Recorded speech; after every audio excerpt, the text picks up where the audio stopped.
Come in. You called? Yes, sit down.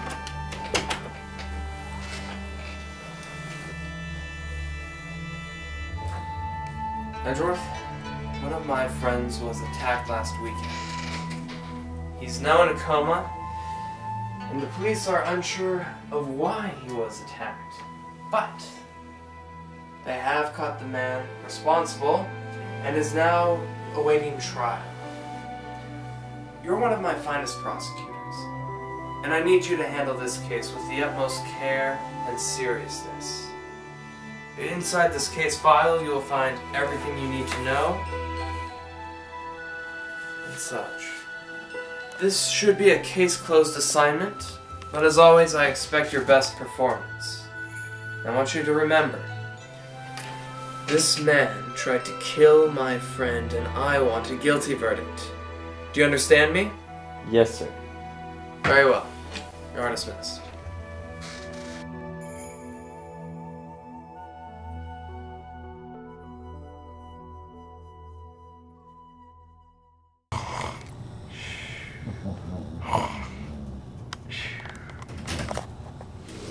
Hi.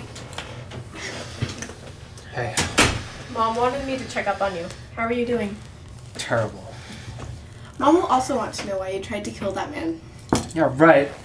Mom wouldn't believe that I did it, and neither should you. Can't blame me. Your fingerprints were found on the weapon. I know. They keep telling me that. But I swear, I'm innocent. You even lied to the police. It doesn't get much worse than that. Don't remind me. I panicked, okay? That's all. I swear, I'm innocent. You're like this back home, too. Always trying to put the blame on me, even when Mom saw you do it. Even after you dropped out of college, you lied to us about how things were going. College just wasn't for me, and I didn't want you to think I was dumb. I've grown a lot since then, and I've shaped up. Shaped up enough to lie to the police? I've already told you I panicked. I've shaped up. Complete change of heart. I swear. I know Mom believes you, and forgave you for lying to her, but I'm not ready yet. I really wish I could believe you.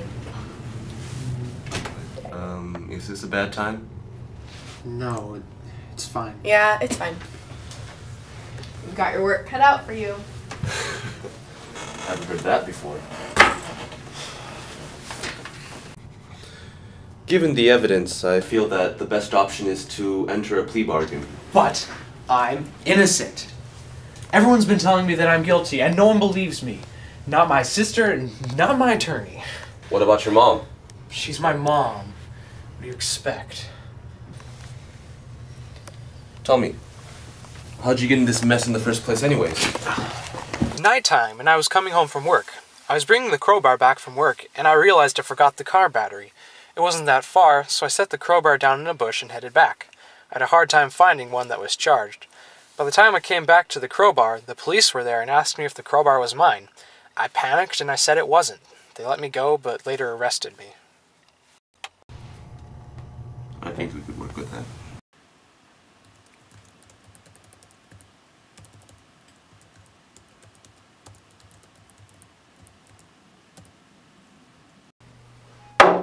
Court is now in session for the trial of Jim Hawkins. Your Honor, this is an open and shut case. As there are no witnesses, we will have to rely solely on evidence. Evidence that will prove decisive.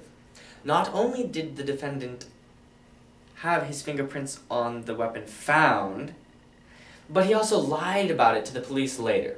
The only explanation of why he would do so is obvious. That does seem conclusive.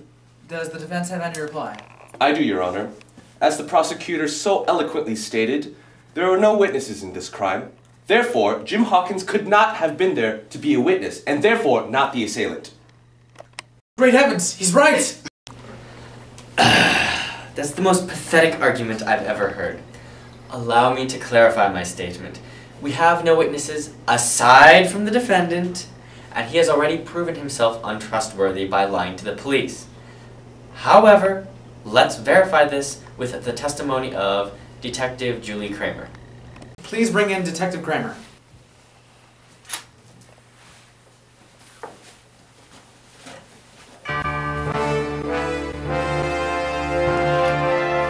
State your name and occupation for the court. I'm Detective Julie Cramer, Your Honor. And what's your occupation, Detective? Detective, Your Honor? Could you tell us about your investigation? When I arrived on the scene, the paramedics had already taken the victim to the hospital. I searched the scene for evidence, did a luminol test, and took pictures. These have been submitted as evidence to the court already. Why didn't I get a copy of the evidence? Maybe your copy was misplaced. Your lack of organization is not our problem. It's probably in your folder.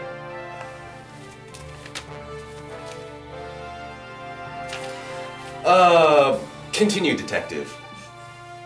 I also found a crowbar hidden in a bush nearby. While I was still conducting the investigation, the defendant arrived on the scene. I managed to take his fingerprints and asked him about the crowbar.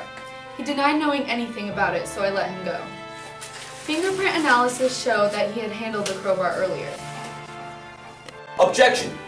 My client was never fingerprinted at the scene. Let me explain. Whenever I meet someone, I hand out my business card.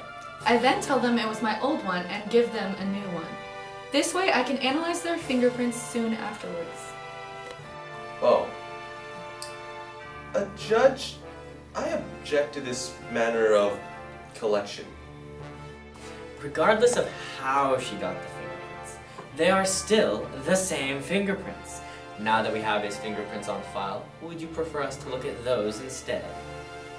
No, that won't be necessary. As you can see, Your Honor, the defense has already been reduced to arguing points which he knows are irrelevant. Might I suggest he's out of ideas? It seems so. As you clearly demonstrated, the defendant and the defense are clearly not trustworthy. I think it's time for a plea bargain. Hold it! My client has insisted on his innocence. Therefore, we will pursue a full acquittal. It's your funeral, or rather your client's. Defense, Edgeworth has shown that the weapon bears the fingerprints of your client. Do you have an explanation for this? Yes, Your Honor, I do. The question we should be asking is not whether the fingerprint of my client was found on the crowbar, but instead, was the crowbar really the weapon used? Although I have not technically shown that the crowbar was the weapon used, we know that your client lied about it to the police, and there's only one reason why he would choose to do so. It was a crime scene, and my client was scared to admit handling the crowbar. Surely anyone would have had hesitations to admit owning a potential weapon. We still don't even know that it was the crowbar that injured Mr. Scott. Can I go now? Although pathetic, the defense's argument has some validity to it. So before you go, could you testify about the injuries to Mr. Scott? Fine. The medical report states that he was hit in the front of the head with a large blunt object. He also sustained a laceration to his right knee. Objection! Stain. What's a laceration? A cut, Your Honor? Oh, are there any further questions for the detective? None. In that case, you're dismissed.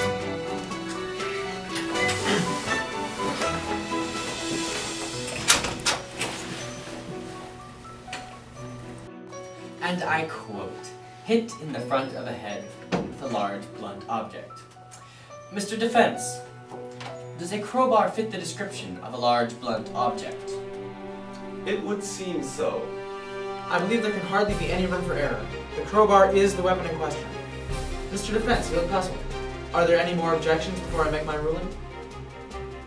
It's the injuries. Is there anything that seems fishy about the injuries? Actually, Your Honor, there is something fishy about this. There's always something fishy with you around. The prosecution has yet to explain the laceration to the right knee.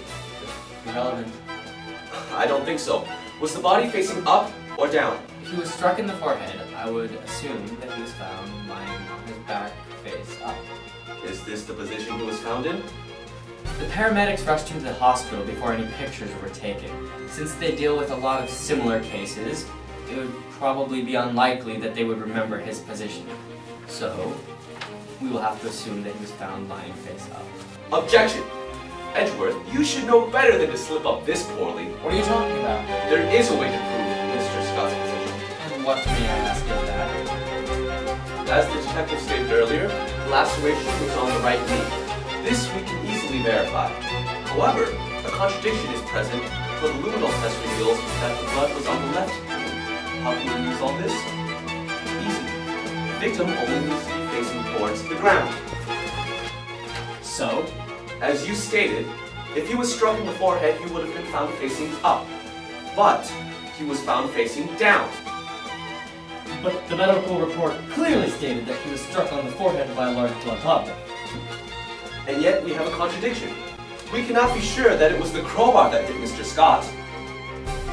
Unless an explanation can be given, then I cannot make a ruling today. Do either of you have an explanation? In that case, I will adjourn court for the day to give you both time to puzzle over this. Court will resume tomorrow at 10.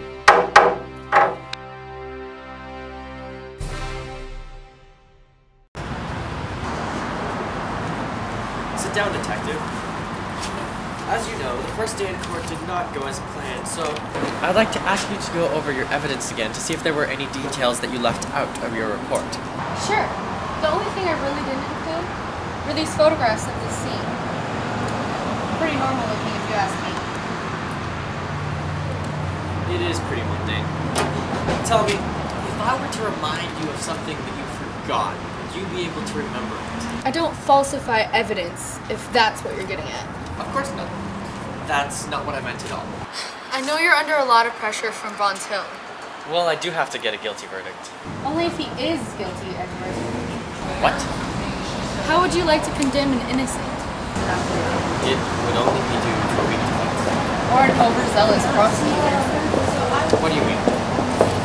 Listen, I know those prosecutor tricks. I see them now and then. I hear painful stories from those who are wrongly imprisoned.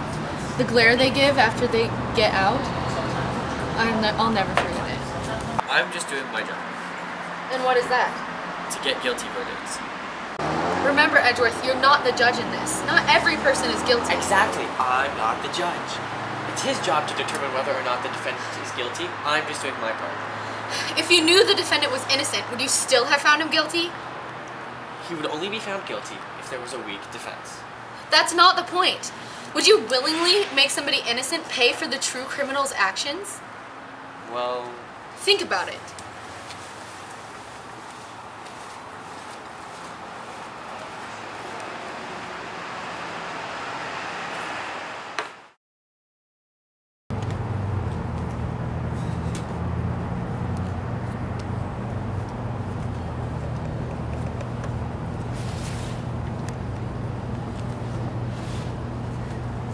You know, if you're looking for loose change, you're not going to find any. I already looked. Daniel, what are you doing here?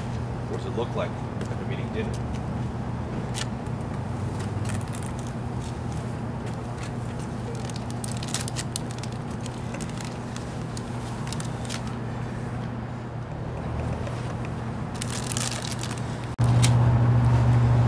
Well, this is nostalgic. Back in law school, we'd always eat lunch together. Yeah, I remember. In the coffee shop.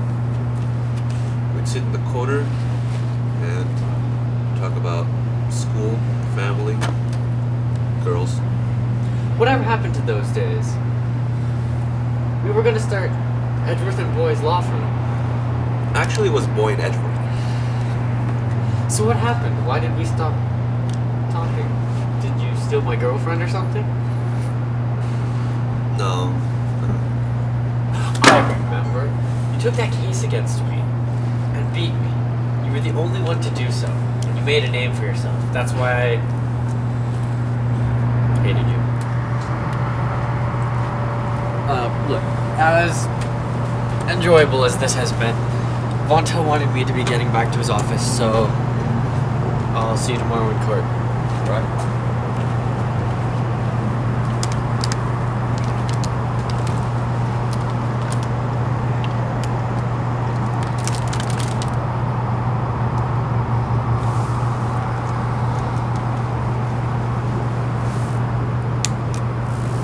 Hello? Who is this? Wait, how did you get my number?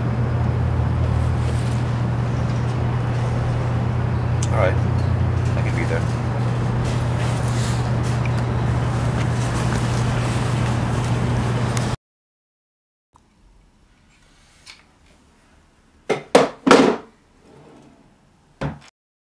This, Edgeworth, is an old and prestigious firm, and any loss in court is taken as a threat to our reputation. This is especially true for cases such as this one, where the crime is not at all petty. I want you to take this case seriously. I understand this is an important case, and I think I've resolved the issue of the body's strange placement. I can't prove it yet, but I think a tripwire or something of that nature was used. Making up evidence before you find it. Edgeworth, I don't want you to get in the habit of doing that. I'm pretty sure it was a tripwire or something like that. It's the only explanation that fits the evidence. You and I both know that he twisted as he fell. But it wasn't a glancing blow, and twisting after a direct hit just doesn't happen. Making claims using evidence that doesn't exist is awfully hard to back up. You're making it harder for yourself down the road. He twisted as he fell. That's your story. Stick to it.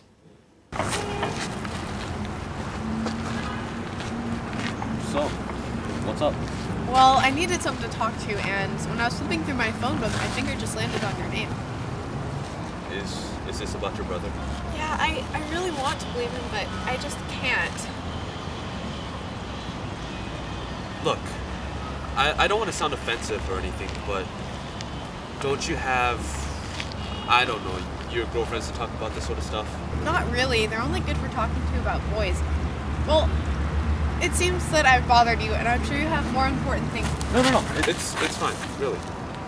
I mean, it's okay if you want to talk to me. I'm here to listen to you about what you want to talk about, and yeah, it's totally up to you. Yeah. I like that. Really? About your brother?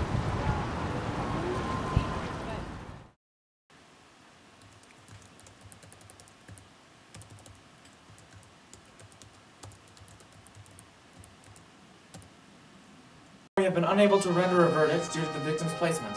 I hope this is an issue we can resolve today. Defense, your opening statement. As my client is innocent, he cannot be expected to know anything about the arrangement. The defense has no explanation for the odd arrangement other than that the crowbar was not the cause. Does the prosecution have an explanation? The explanation is simple, Your Honor. After being struck on the head, the victim merely twisted as he fell, landing face down. Objection! Your Honor, the victim wasn't struck by a glancing blow, it was squarely on the forehead. Twisting after a direct hit just doesn't happen. If there are no other theories, we may have to assume that that is what happened. Does the defense have any other objections? As a matter of fact, I do.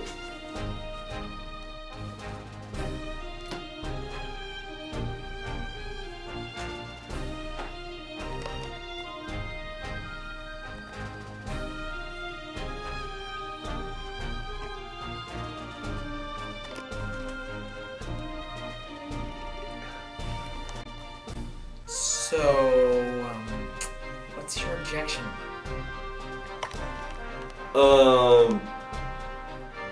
I was hoping with the awkward pause I'd be able to come up with something. Yeah. In that case, I see little room for error. Despite the fact that the defendant's fingerprints were on the weapon, combined with the fact that he lied, the defense is still willing to trip over his shoelaces to defend him. As there are no viable alternatives to the prosecution's theory, I believe I am now ready to make my verdict. Hold it! What is it now? I think I've got it. Can I wait until after I've made my verdict? No. By then it'd be too late. Well then, what is it? Up until now, the facts haven't made much sense. But there is a possible explanation. An explanation a lot more likely than the prosecution's theory. You're right about the facts not making much sense. And you were prepared to declare a verdict? In fact, the victim was struck by a very, very large blunt object. But it was not the crowbar. What was it? The Earth! Come again? Tripped and hit his head. Think about it. He was found face down. This we know because of the blood on his leg. He was also struck in the forehead with a large blunt object. Your Honor, does the Earth fit the description of a large blunt object? Well, there are mountains and sharp rocks. You know, I think that theory works. Objection! Your Honor, this man spouts the first thing that comes into his head and you accept it as fact? You realize that if what he says is true, then there is no crime. Instead, there's just a man falling down and witnesses lying to the police for absolutely no reason. That's a good point, but I can't deny what the defense is saying. The odds of a man spinning after being hit by a direct blow are incredibly low. And since I can't see any alternatives to the defense's theory, I think I'm ready to make my verdict. Hold it!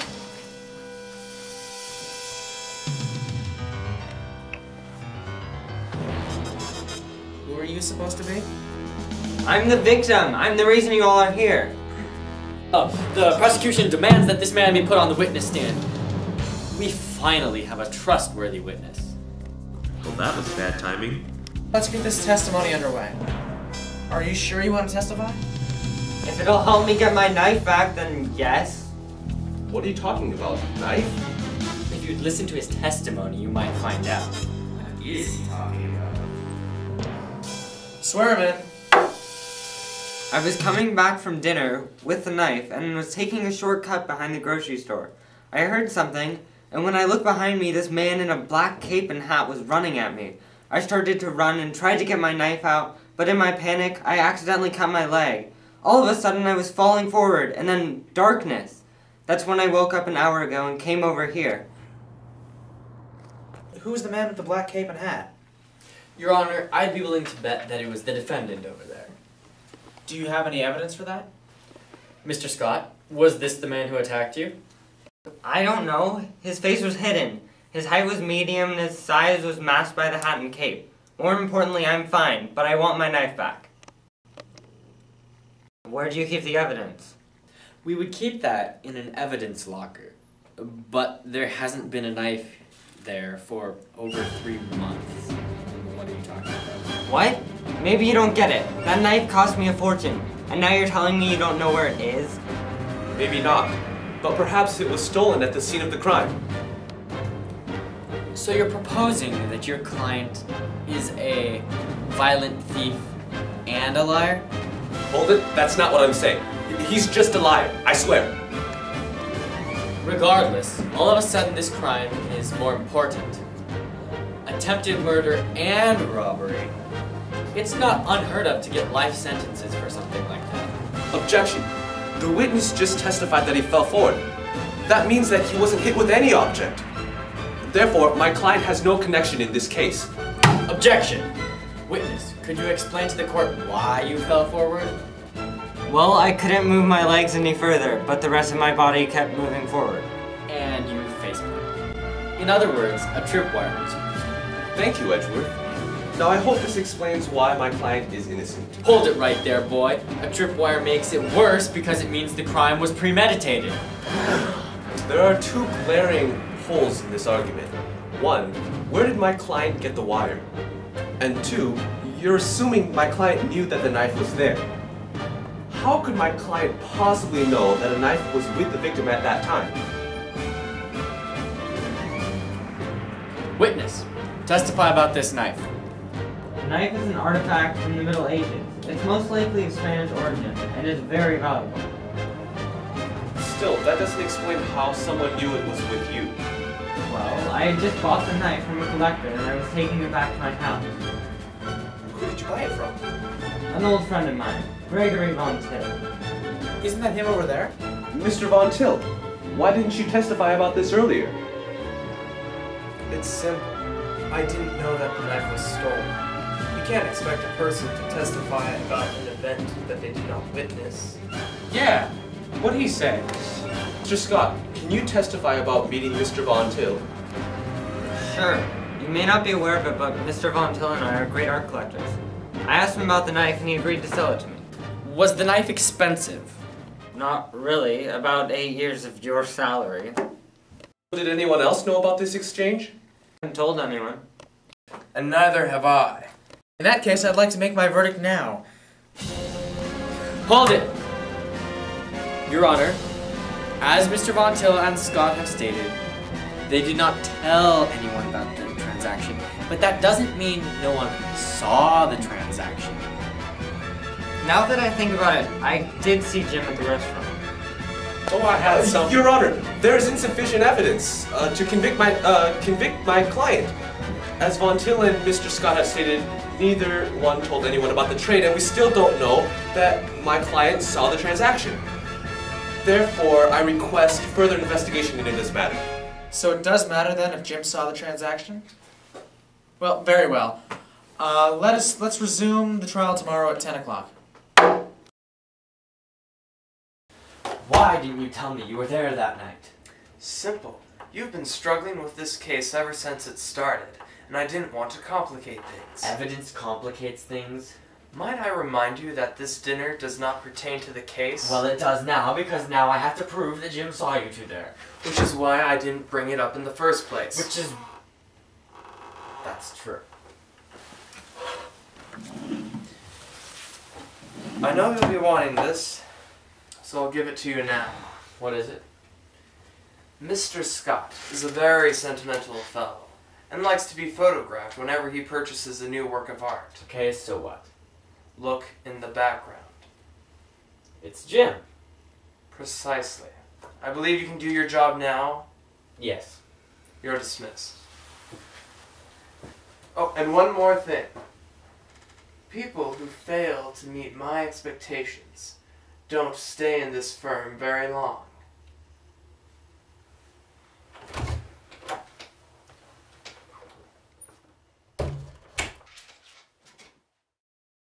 And he's so sweet and wonderful and amazing.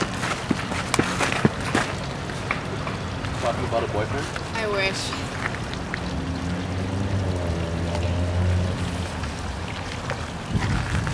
No, really, it's okay. Oh, it's fine.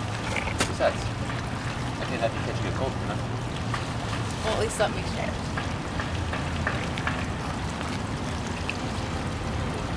Rolly? Yeah? I've been thinking about the situation with you and your brother. Yeah. With the results of today's hearing, do you think you can believe them out? I think I can. That's good. I think it'd be best if you told him that. I know, but he's so stubborn. He'd never listen to me. I got it.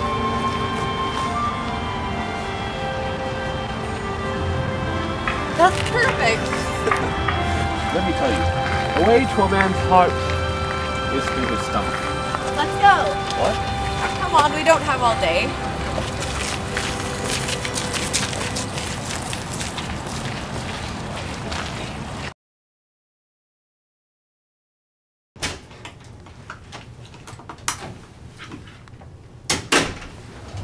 What? You're gonna call me a failure and a criminal again? No. Then what? I came here to apologize for not believing you. Oh, really? Oh, you can be such a baby. Well, at least I'm not the one who goes to Mom every time I have a boo-boo. Well, at least I don't play with dolls. Collectible action figures.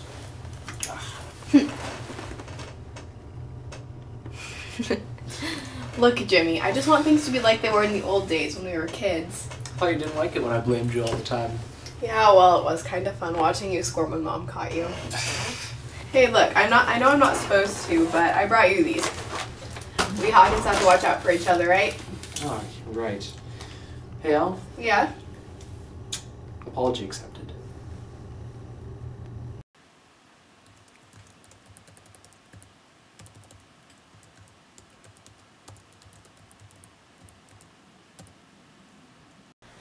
This case has dragged on much longer than anticipated. Unless it's absolutely impossible, I would like to finally render my verdict. Prosecution, your opening statement? As I stated earlier, this case hinges on evidence, and during the recess, I've obtained a photograph which should nail this case shut. This photo proves, without a shadow of a doubt, that Jim did witness the transaction. Will the prosecution submit this as evidence? Yes. The knife does seem familiar.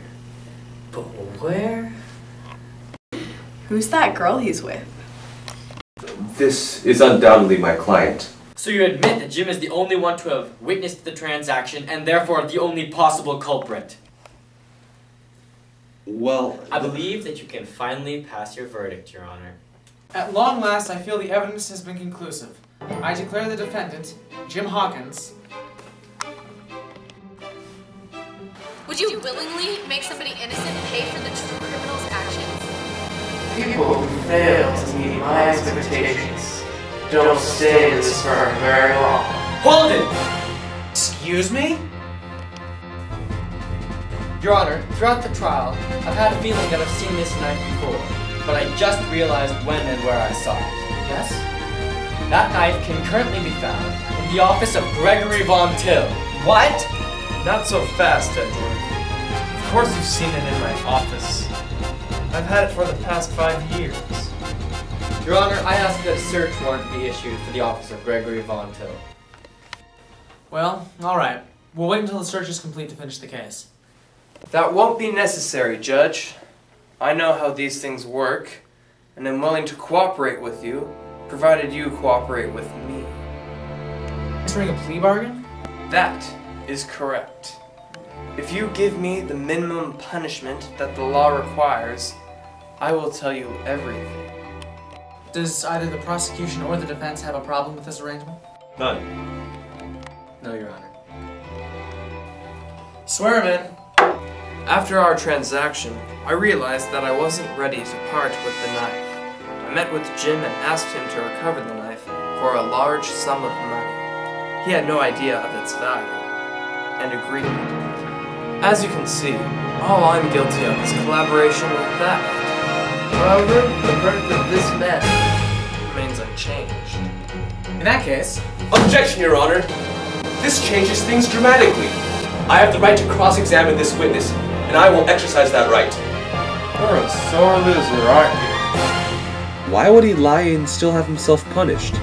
As I previously stated, I hired your client to retrieve the knife from Mr. Scott. It was a matter of when, and I wasn't thinking clearly. Objection! My client has never met you before. True, I hadn't met him before. But anyone will, when offered enough, help out. Objection! Obviously you haven't been paying attention. As was established earlier, the weapon was not the crowbar, but the tripwire. And, as the prosecution so eloquently stated, it was obviously premeditated. Very well then. I admit to having met him beforehand. What? So now I'm guilty of premeditated theft, not a spur-of-the-moment crime. That doesn't change the fact that he's still guilty of attempted murder. Actually, it does.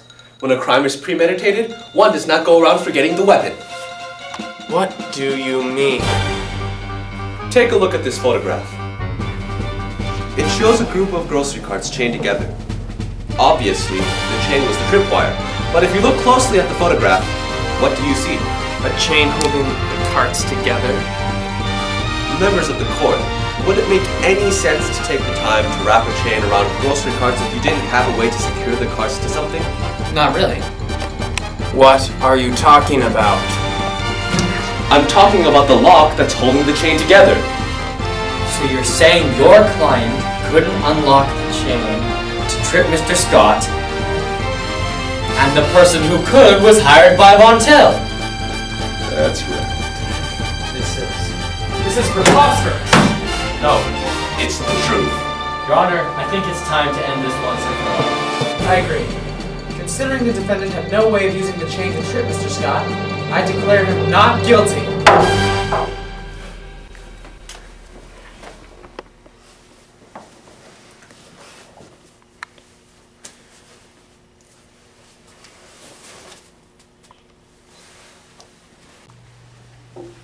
You're fired.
Edgeworth, Yes? you did well. Well, I lost what should have been an easy case. I lost my job. But it was the right thing to do. I guess. If you had it all to do again, would you do it any differently? Keep your guilty verdict, send an innocent off to jail while Von Til gets free? No. You were headed down the wrong path. And when that happens, the only thing to do is to stop, turn around, and head back. It may mean losing some of your progress, but that's a good thing. I suppose so. You did what was right, and that's the important thing. Yeah, but doing the right thing doesn't pay very well. You're a good lawyer, and you'll get another job soon enough. In the meantime, you can live with yourself again. I guess. I'm proud of you.